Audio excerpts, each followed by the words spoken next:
예, 정영진입니다. 예, 반갑습니다. 예,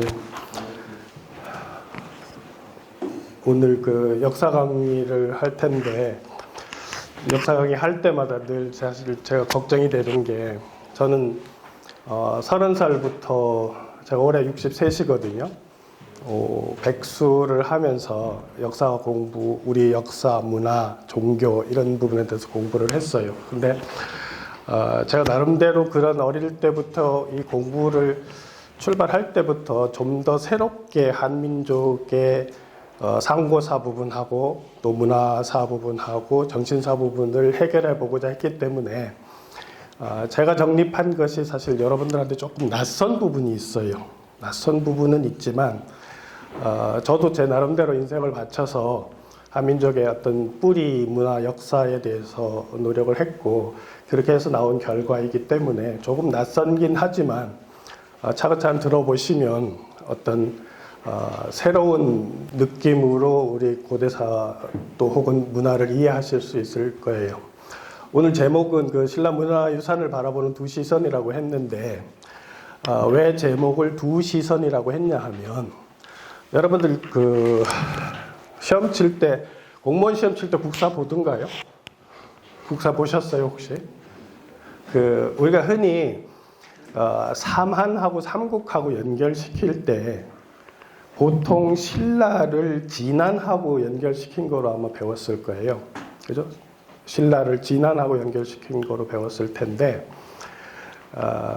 그런데 알고 보니까 신라는 진안으로 출발을 해서 변한인들이 주도했던 국가였거든요.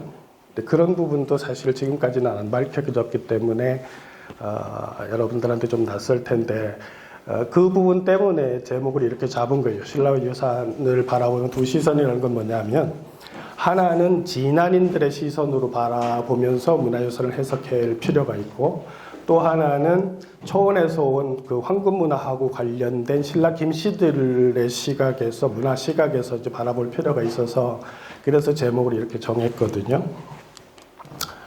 한번 하기 전에 이거는 제가 그 30년 동안 작업을 하면서 새롭게 제가 역사를 정리한 것을 책으로 이제 출판한 책인데 나중에 관심 있으시면 제 이름 치면은 인터넷에 많이 있으니까 한번 참고를 하시고요. 우리가 신라 천년을 바라보는 시선에 있어서도 보면 여러분들 사실은 고대사는 지역사가 아니고 어떤 면에서는 국제사 시각으로 봐야 돼요. 유라시아 지도를 보시면 한반도는 서쪽에서 계속 동쪽으로 이동하면 블라디보스톡으로 가든 연해주로 가든 결국은 한반도로 들어오게 돼요. 그렇게 돼서 한민족의 초기 공동체는 여러분들 잘 아시다시피 단군신라부터 해서 박혁거세, 석탈에 김수로까지 오는 과정이 보면 대부분 이주해서 들어온 사람들이 권력을 차지하고 새로운 공동체를 이뤘던 걸 알 수가 있거든요. 그래서 국제사의 시각으로 봐야 되고 또 그런 문화를, 역사와 문화를 이해하게 되면 우리 한민족의 DNA 속에는 유라시아의 문명사에 있었던 많은 나라들하고 정신적 문화적 DNA가 연결된다는 것도 이해할 수 있게 되거든요. 그리고 또 신라라는 게 여러분들 흔히 왕조라고 하면 뭐 이씨왕조면 이씨왕조, 김씨왕조면 김씨왕조, 박씨왕조 이렇게 나가야 되는데 그 중국이나 우리나 일본이나 다 그런 셈인데 신라만은 독특하게도 박석김이 돌아가면서 왕권을 유지하고 진행이 됐음에도 불구하고 왕이 창탈을 하거나 이전 세력, 다른 성씨 세력을 죽이거나 이러지 않고 공동체가 운영된 특이한 나라이기도 하거든요. 그런 부분도 좀 특이하고 또 통일신라 같은 경우는 우리는 사실은 우리 한국 사람들은 대부분 우리가 그 동방에 있는 굉장히 작은 나라로 인식을 해요. 대부분 굉장히 작은 나라로 인식하는데 뒤에 자료를 보시면 알지만 통일신라 때는 동방의 작은 나라가 아니고 세계 4대 중심 도시이기도 하고 4, 5대 중심 도시이기도 하고 인구도 거의 8, 90만 명이 서라벌을 중심으로 해서 살 정도로 대규모 도시를 이룩하고 또 세계 문화의 어떤 그 종착지로서 실크로드의 종착지로서 많은 그 역할을 했던 그런 나라라는 것도 이해하실 수 있고, 또 한 가지는 삼국 통일에 대한 그런 부분인데, 아마 여러분들도 어쩌면 고구려가 통일이 했으면 좋았을 걸 하는 그런 생각을 좀 가지고 계실 거예요. 그죠? 많은 사람들이 그렇게 생각하는데, 물론 고구려가 통일을 해서 만주를 잃어버리지 않고 우리가 지속적으로 한반도와 만주의 영역을 한민족의 영역으로 해서 지속적으로 영위할 수 있었으면 좋겠지만, 사실은 중국 역사는 대부분의 역사가 한나라하고 명나라를 빼고는 대부분의 북방인들이 내려가서 왕조를 일으켰거든요. 그런데 그 북방에서 일으켰던 왕조들이 지금은 다 사라졌어요. 청나라 같은 경우도 20만, 30만이 내려가서 한 200만 되는 그 청나라 사람들이 중국 전체를 다스렸지만, 청나라는 지금 흔적이 거의 없잖아요. 만주족의 흔적이 지금 거의 없거든요. 그러니까 만약에 고구려가 통일을 했으면 당대에는 짧은 시간엔 어떤 그 영광이 있었을지 모르지만, 어떤 면에서는 지금 우리가 중국말을 쓰고 있을지도 모른다는 그런 시각도 좀 필요하고, 신라가 삼국 통일을 했기 때문에 한민족 공동체가 정착되고 우리 나름의 독특한 문화와 그 주체성을 유지할 수 있었던 그런 측면도 있다는 그런 관점에서도 이해할 필요가 있다는 거죠. 오늘 그 강의는 두 가지 주제로 할 거예요. 하나는 통일신라 서라벌의 국제적 위상 부분을 좀 다 1시간 정도 하고, 그 다음에 제목하고 맞춰서 그 신라 문화유산을 바라보는 기본적 시선을 알기 위해서 신라를 리더했던 사람들이 어떤 사람들인가 대해서 개략적으로 한번 설명을 해볼 거예요. 그래서 통일신라의 국제적 위상을 보면 뒤에 자료들이 있는데, 우리가 생각한 것보다 9세기에서 12세기까지 아랍의 그 학자들이 신라에 대해서 써놓은 걸 보면 그야말로 신라는 세계에서 가장 살기 좋은 이상향으로 그려져 있거든요. 그리고 인구도 그렇게 많았고 굉장히 국제적으로 사람들도 신라에서 많이 살고 서라벌에 많이 살고 있었던 그런 거를 알 수 있는데, 자료를 보시면 이게 지금 신라 통일신라 때 왕경도를 복원해서 지금 해놓은 거예요. 보시면 사실은 지금은 경주 도심이 옛날 서라벌에 비하면 작아요. 지금은 그 시내만 있지만 옛날에는 건천하고 내남들하고 경주에서부터 울산까지 거기에 전부 다 사실은 서라벌 도심이었거든요. 그래서 우리가 여러분도 알다시피 천년 왕업을 유지한 나라는 전 세계사에서 로마하고 신라뿐이에요. 신라라는 나라가 우리가 생각하는 것보다 훨씬 더 의미가 있는 나라고 문화적으로도 굉장히 우수했다는 걸 알 수가 있거든요. 그래서 기원전 57년 박혁거세부터 경순왕까지 공식적으로는 56왕에 992년을 유지한 나라가 바로 신라라는 거죠. 그래서 통일신라 때 보면 그 권력을 가진 자들이 물론 향유를 했겠지만 사시사철 그 별장이 따로 있었다고 기록이 돼 있어요. 삼국유사에 보면 그 사철에 맞춰서 아마 별장을 짓고 살 정도고, 헌거왕 때는 성 안에는 초가집이 하나도 없었고 추녀가 맞부터 담장이 있어가지고 시내에서 남산을 올라갈 때 비가 와도 비를 안 맞고 남산을 갈 수 있다고 할 정도로 기와집이 쫙 이렇게 일렬로 늘어섰다고 하는 그런 기록도 있고요. 7세기에서 9세기 신라는 그 우리가 흔히 아는 실크로드의 종착점이 서라벌이었는데 세계 4대 도시 혹은 5대 도시로 성장해 있었다는 것을 알 수 있는데, 사실 이제 아까도 처음에도 말씀드렸지만 그 우리 신라 혹은 통일신라가 생각하는 것보다 세계사에서 상당히 큰 비중을 차지하고 있었고 문화적으로도 상당히 우수했다는 걸 알 수가 있어요. 그 인구가 지금 뭐 여러 설도 있지만 거의 90만에 육박했다고 하는 근거가 뭐냐 하면, 삼국유사의 처영락 망해사조에 보면은요, 전성기에 서라벌에 17만 8,936호가 있었다고 지금 기록이 되어 있거든요. 근데 당시 한 가구에 5인 가구였다고 평균적으로 치면 얼마가 되냐 하면 그게 89만 4,680명 정도가 돼요. 그래서 90만 정도가 서라벌에 살았는데 당시 장안 인구도 100만 정도 조금 넘었다고 하거든요. 그러니까 물론 과장될 수도 있지만 어쨌든 서라벌이라는 경주가 여러분들이 생각하는 것보다 통일신라 때도 세계적 위상이 상당히 높았다는 걸 알 수가 있어요. 세계 4대 혹은 5대 도시에 들어갈 수 있을 정도로 위상이 높았다는 걸 알 수가 있죠. 그래서 그 삼국유사에 보면 35채의 금입택이 있었다는 표현이 있어요. 서라벌에.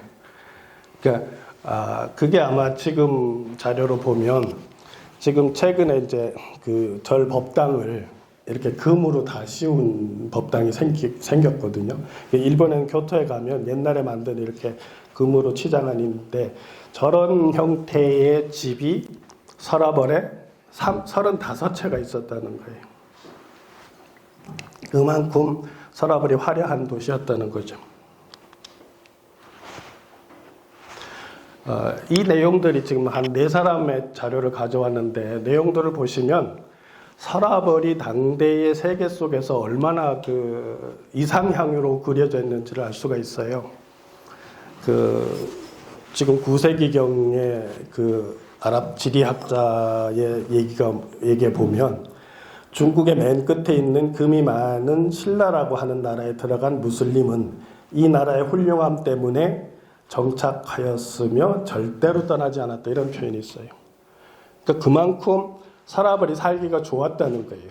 근데 여기에 들어온 사람들은 어떤 사람들이겠어요? 그 당시 실크로드를 통해서 해상 무역을 하거나 어쨌든 어떤 여러 가지 이유로 세계를 돌아다니면서 서라벌까지 왔을 텐데 일단 서라벌에 들어오면 서라벌이 워낙 살기가 좋으니까 다시 떠나려고 하지 않았다는 거예요. 그런 내용이 아랍 지리학자 책 속에 지금 남아있다는 거죠.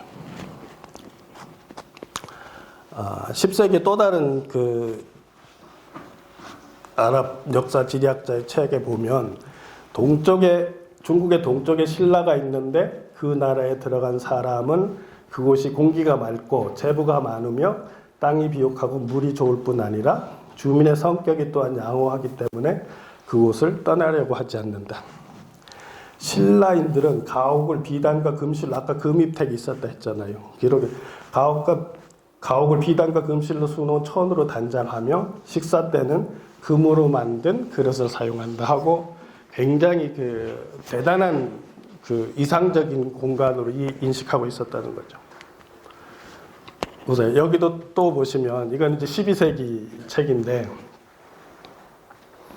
그곳을 방문한 여행자는 누구나 대부분 보면 한 번 들어오면 안 나갔다는 거예요. 아랍인들이.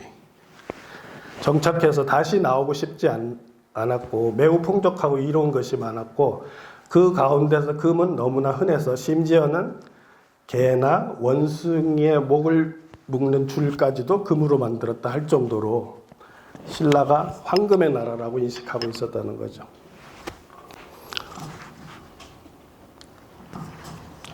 하나만 더 보면 이건 이제 13세기에 나온 책인데 신라는 중국의 맨 끝에 있는 절호의 나라인데 그곳은 공기가 깨끗하고 물이 맑고 토질이 비옥해서 불구자를 볼 수 없었다.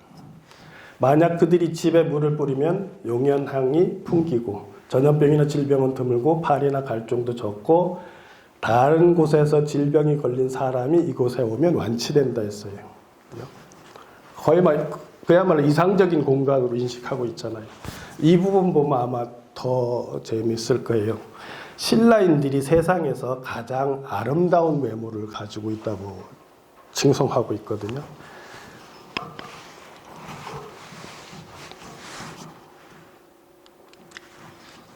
그래서 보시면 이제 뒤에 조금 더 지나면 제가 그림자를 많이 보여드릴 텐데 이게 결국은 서역인들이 통일신라 때보다도 사실은 삼국시대부터 서라벌에 들어왔었어요. 그런 자료들이 고고학 자료들이 많이 나와요. 그러니까 제가 지금 여러분들한테 얘기하고 싶은 거는 한반도 동남쪽에 있었던 서라벌이라는 나라가 세계한테 고를 땐 그런 나라가 아니고 사실은 세계하고 소통이 되고 했던 대단한 공간이었다는 것을 보여드렸는데 그 중국 측 기록 중에 보면 소그디아 왕족, 소그디아라는 나라가 어디냐면 지금의 그 키르기스탄에 있는 키르기스탄인가 카자흐스탄인가 거기 있는 아프라시아 궁전을 지은 사람들인데요.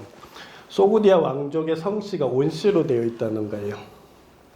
그런데 우리 역사에서 보면 삼국시대 온씨가 나오는 게 두 군데 나와요. 하나는 평강공작 온달하고 하는 얘기의 온달이 나오고, 또 하나는 그 김유신이 당나라의 그 외교를 활동을 하러 이제 당나라 갔다 올 때 호위무사가 있어요. 호위무사가 있는데 그 중에 온군해라는 사람이 있어요. 근데 이 두 사람이 사실은 이미 그 삼국시대의 서역에서 온 소그디아인일 거라고 지금 추정을 하는 거예요. 우리가 잘 아는 중국의 알록산의 난을 일으켰던 알록산 같은 경우도 소그디아인이고, 처용 같은 경우도 서역인이라고 인식이 되는데, 우리가 지금 민속에서 보시면 봉산탈춤이라고 아마 북청사자노름이라고 아마 잘 아실 텐데, 이러한 문화도 사실은 삼국시대의 서역에서 전해둔 문화라는 걸 알 수가 있어요.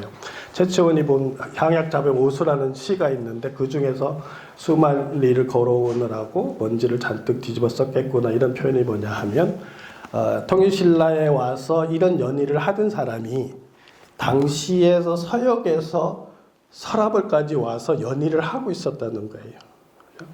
그러니까 굉장히 열린 공간이었다는 거죠, 서라벌이라는 공간이. 우리 현재 그 무덤에서 보면, 삼국시대 무덤에서 보면 이 국제무역장인 소그디인들이 많이 진출했다는 걸 알 수가 있는데, 왼쪽에 보시는 그 유리병이 보면 그 황남대청 남변에서 나온 유리병인데 봉수형 유리병이라고 해요. 근데 저 유리병을 누가 가져왔냐 하면 6세기경에 이미 서역에서 소그드 상인들이 페르시아 물건을 가지고 와서 서라벌까지 가지고 와서 판 물건이라는 거예요. 6세기경에.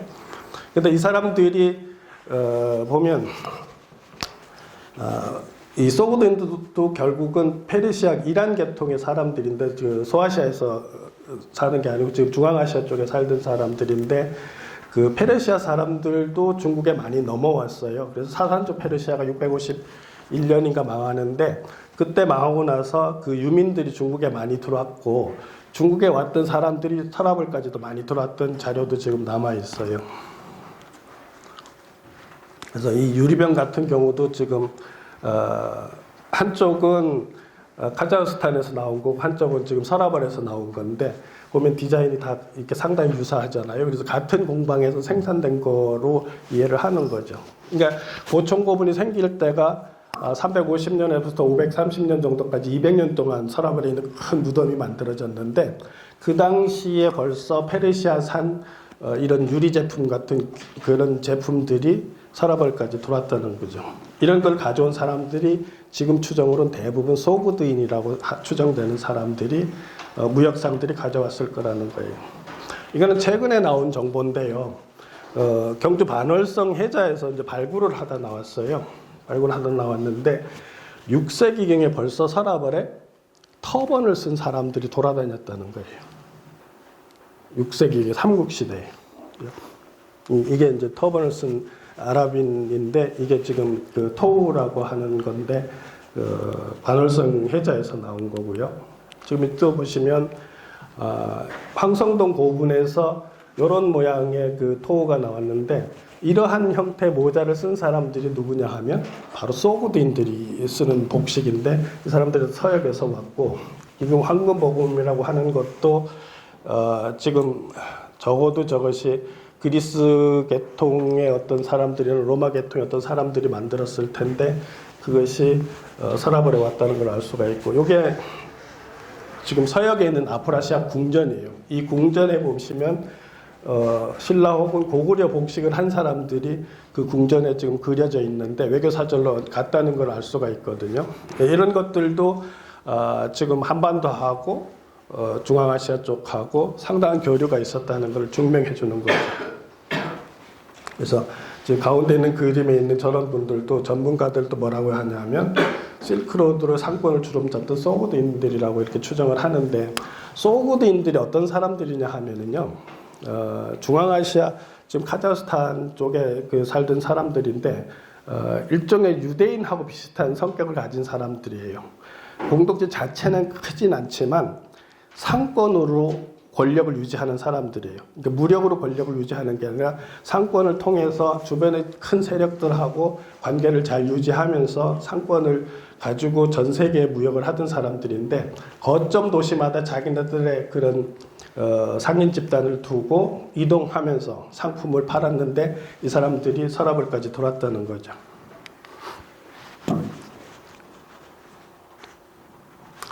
이것도 용광동 고분에서 나온 건데 여러분들 언뜻 보셔도 서역인 모습인데 이 관리가 있었다는 거예요. 그러니까 서라벌에 서역인 관리가 등용되고 있었다는 걸 알 수 있는 자료죠.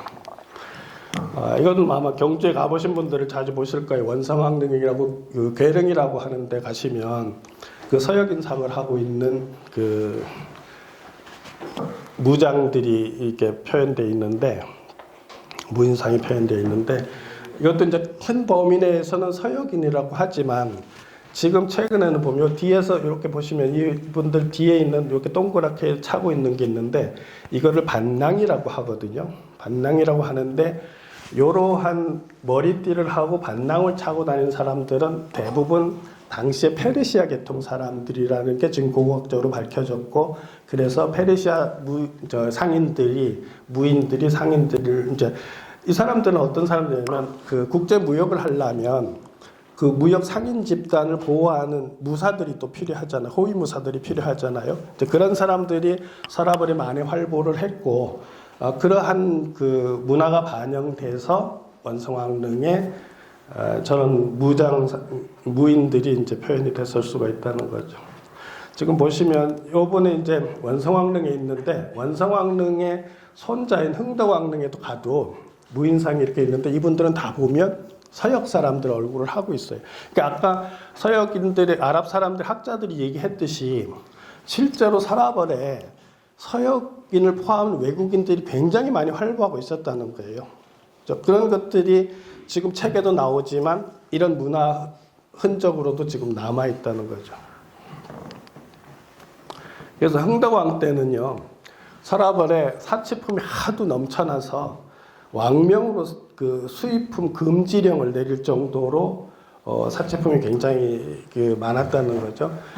그런데 그 중에도 보면 그 페르시아산들이 몇 가지가 있어요. 슬슬전, 구수, 탑 등이 있는데 요 슬슬전이라고 하는 거는 에메랄드를 많이 박아놓은 장식품, 아주 비싼 장식품이었고, 나머지 두 개는 그 페르시아산 양탄자를 말하거든요. 그러니까 신라 사람들이 통일신라 때는 왕족들, 귀족들 말고도 재력 있는 사람들이 페르시안 양탄자를 구입해서 집에서 쓰고 있었다는 거예요.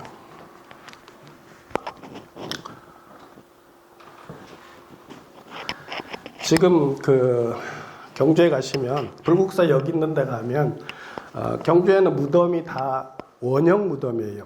그 대부분 다 원형 무덤인데 유일하게 방형 무덤이 하나 있어요. 네모난 무덤이 하나 있는데 그 무덤의 그 모퉁이에 이러한 석조물이 하나 있어요.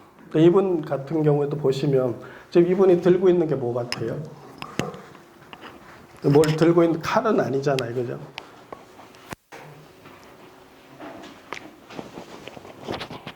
이게 뭐냐 하면 이게 스틱이에요.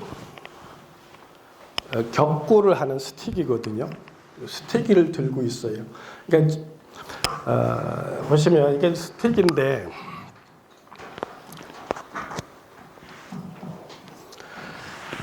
지금 저런 것이 무덤에 아까 보면 원성왕릉이나 그 흥덕왕릉 보면 그 무인상을 무덤 앞에서 지키게 새겨도 놨지만 또 이게 지금 그 방형 무덤에도 지금 이렇게 무인을 해놓고 지금 이렇게 스틱을 들고 있는 모습을 해놨는데 이것이 뭐냐 하면 우리가 흔히 아는 그 폴로라고 하는 경기 있잖아요.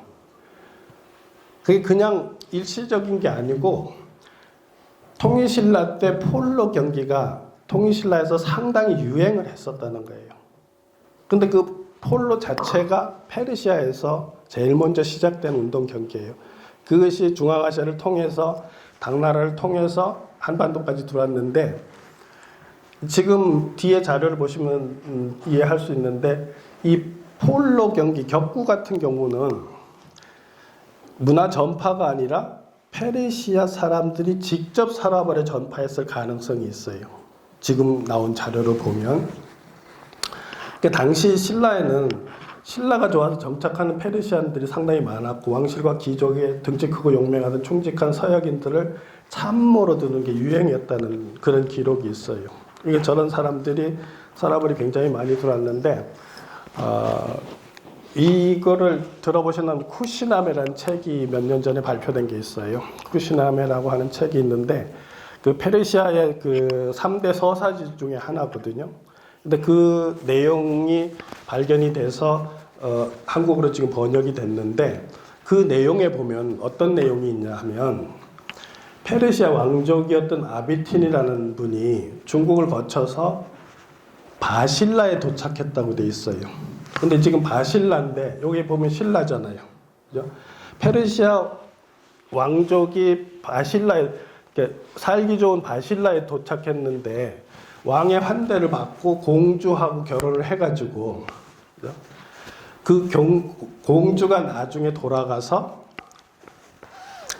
페르시아에서 아라비아 군을 물리치고 조상들의 원수를 갚는다는 게 전체 스토리예요. 그러니까 지금 7세기 무렵에 사라벌에 실제로 페르시아인들이 귀족들이 상당히 많이 그 뭐라고 그러죠? 그 망명했었다는 거죠.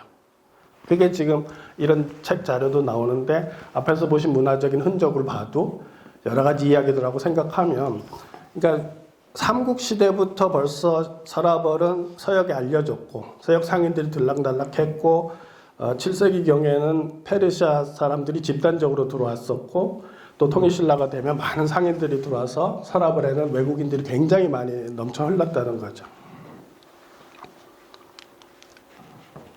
황남대청에서 나온 은제유리잔이에요. 은제잔인데 지금 이 은제잔 같은 경우도 보면 여기 여신상이 있는데 이 여신상이 바로 페르시아에서 굉장히 중요한 역할을 하던 풍요의 여신이고 전쟁의 여신이었던 아나히타 여신상하고 상당히 유사해서 이 제품도 페르시아산으로 지금 추정이 되는데 그럼 결국은 6세기경에 페르시아 제품들이 누군가에 의해서 사라벌까지 들어왔다는 거죠.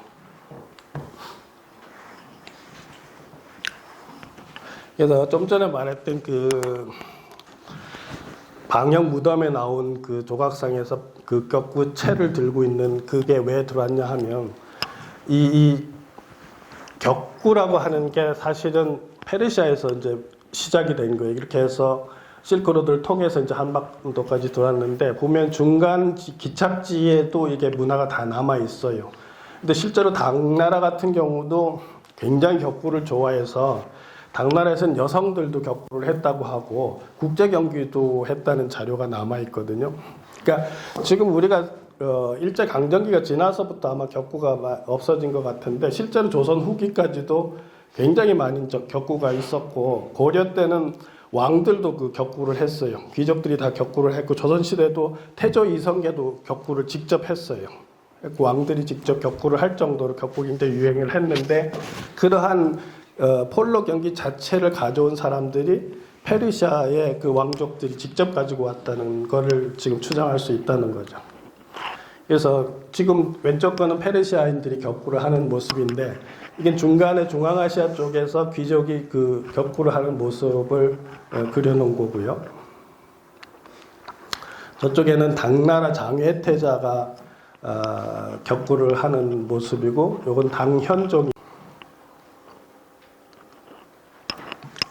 왼쪽에 보시면 이건 발해에서 나온 건데요. 발해 정예공주 무덤에서 나오는데 발해 사람들도 격구를 했다는 걸 알 수가 있어요. 그러니까 당나라에서 아마 그건 전파된 거로 되어 있고 지금 이 그림 같은 경우도 보면 조선 후기에 격구를 하는 모습이에요. 그러니까 이런 문화들이 페르시아 사람들이 직접 서라벌에 들어와서 전파를 했고, 물론 당나라에서 들어와서 한 것도 또 영향을 미쳤겠지만, 그 서라벌이라는 동네가 굉장히 그 국제적인 도시였다는 거죠. 제가 자료를 찾아보니까 조선 태조 같은 경우는 직접 격구를 했다는 게 나와요. 실제 자료에 보시면 태조가 직접 내전에서 편을 갈라 말을 타고 나무채나 막대기 구장으로 작은 공을 쳐서 구문에 공을 넣는 놀이인 격구를 했다.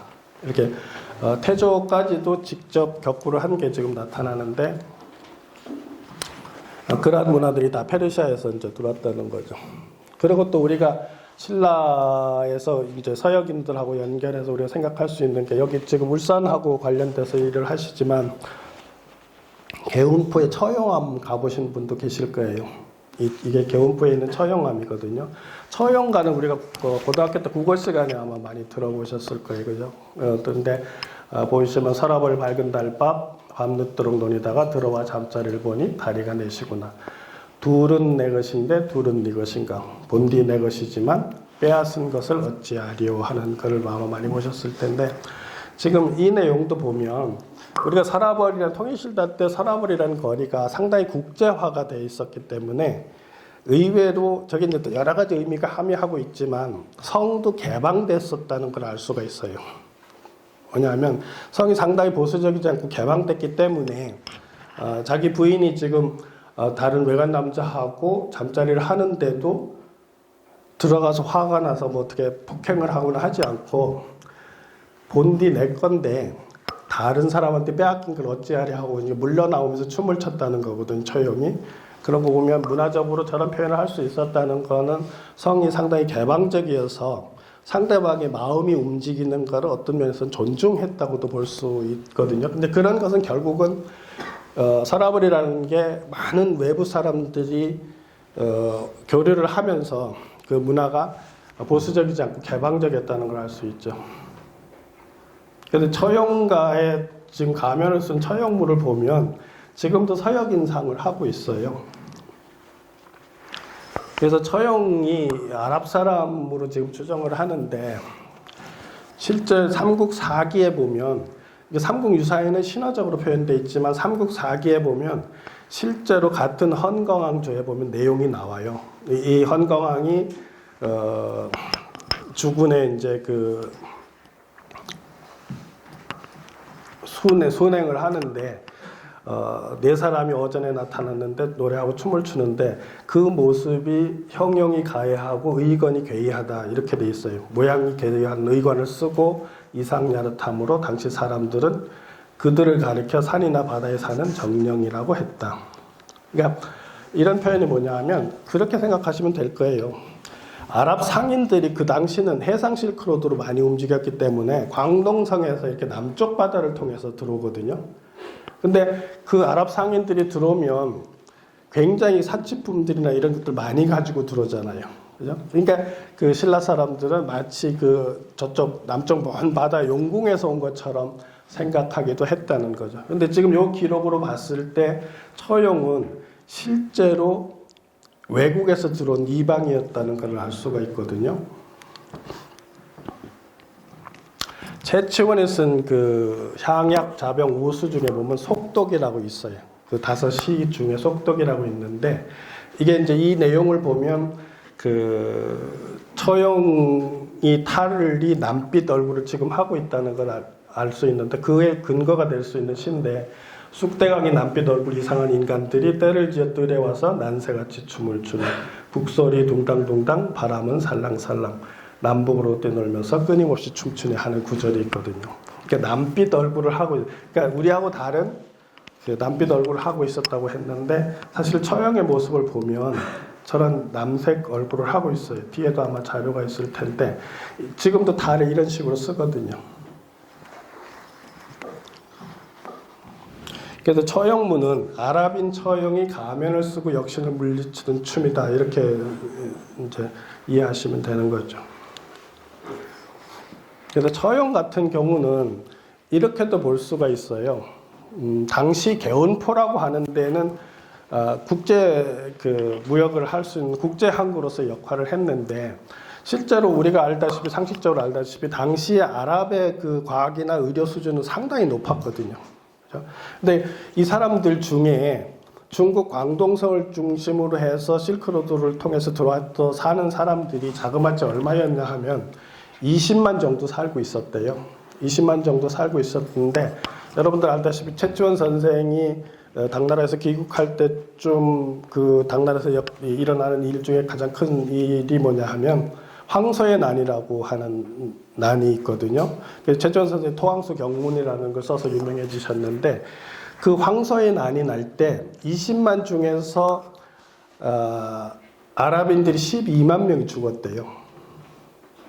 그러니까 이제 우리가 지금도 뭐 코로나 이런 것 때문에 말씀이 있는데 그런 위기 상황이 되면 그 사람들이 뭘 찾냐면 희생양을 찾거든요. 그래서 그 황소의 난 때도 그렇게 많은 사람들이 이제 죽으니까 그 거기에 있던 아랍 의사들도 일부가 배를 타고 울산을 왔을 가능성이 있다는 거예요. 그렇게 해서 이렇게 온 그 아랍인 의사가 일종의 의사 무당으로 이제 인식을 한 거죠. 왜냐하면 지금 우리가 지금 코로나 때문에 지금 굉장히 공포감에 이제 휩싸여 있는데 실제로 신라에서도 8세기 중엽에 삼국사기에 보면은요 역병이 흘러가지고 인구가 절반이 죽었대요. 근데 우리가 청균세라는 책도 있듯이 인류 문명사를 변화시키는 요소 중에 팩트 중에 가장 중요한 것이 총하고 그죠? 균, 역병하고 이제 쇠, 철기문화 이런 건데 그 역병이 일어나면은요 지금 같은 경우에 지금 우리가 워낙 과학이 발달해가지고 통제력이 있고 해서 저 수준으로 지금 막아나가고 있지만 만약에 저런 병이 200년 전에 나타났다고 하면 우리 그 조상들이 쓴 그 예언서에도 보면 무슨 말이 나오냐 하면 자다가도 죽고 밥 먹다가도 죽고 걸어가다가 죽고 그러한 역병이 들어오면 천지가 개벽한다는 얘기가 있거든요. 세상이 크게 바뀐다는 얘기죠. 근데 과거에는 사실 우리가 중세에도 보면 패스트가 일어났을 때 인구의 3분의 1이 죽었거든요. 만약에 지금 코로나 같은 경우도 현재 그 우리가 통제할 수 있는 과학 기술이 없으면 아마 그런 엄청난 그 불행한 사태가 벌어질 거라고요. 근데 최근에 보면 그런 그 코로나는 사스는 이게 자꾸 일어나잖아요. 근데 이런 거는 문명사로 보면 제가 보면 그냥 일어나는 게 아니고 지금 우리가 환경이 변하고 있는 거예요. 온도가 지구 온도가 많이 변하고 환경이 변하잖아요. 이럴 때 사실은 잠복해 있던 바이러스들이 새롭게 창궐을 하면서 모든 생명들한테 타격을 주고 근데 그거하고 겹쳐서 문명사가 바뀌게 되는 어떤 그런 순환하고 연결될 수도 있는데 인류가 지금 많이 이제 과학적으로 발전해서 잘 대처는 하겠지만 그래도 그런 것들이 자꾸 일어난다는 것은 어떤 면에서는 세상이 바뀔 때가 됐는지도 모르는 거죠. 그러니까 처형은 신라말 역병을 치료하는데 공헌한 아랍인 치료사일 거라는 게 지금 많은 사람들이 생각하는 결론이에요. 보시면 8, 9세기 신라사에게 전염병으로 곤욕을 치렀는데 735년에는 인구가 반으로 줄어들 정도로 사람이 많이 죽었다는 얘기가 나와요. 그래서 이때는 아마 천연두였을 거라고 추정은 하죠. 그래서 그 처형 같은 경우는 당시 세계 최고 수준의 과학과 의학 지식을 보유한 이슬람권에서 온 처용이 역병과 같은 천형을 잘 다스린 놀라운 능력으로 아마 사람들한테 많이 그 회자가 됐을 거고 그렇게 해서 처형을 닮은 형상을 대문에 걸어놓기만 해도 역병이 머물러 간다 이런 아마 전설이 생겼을 거예요.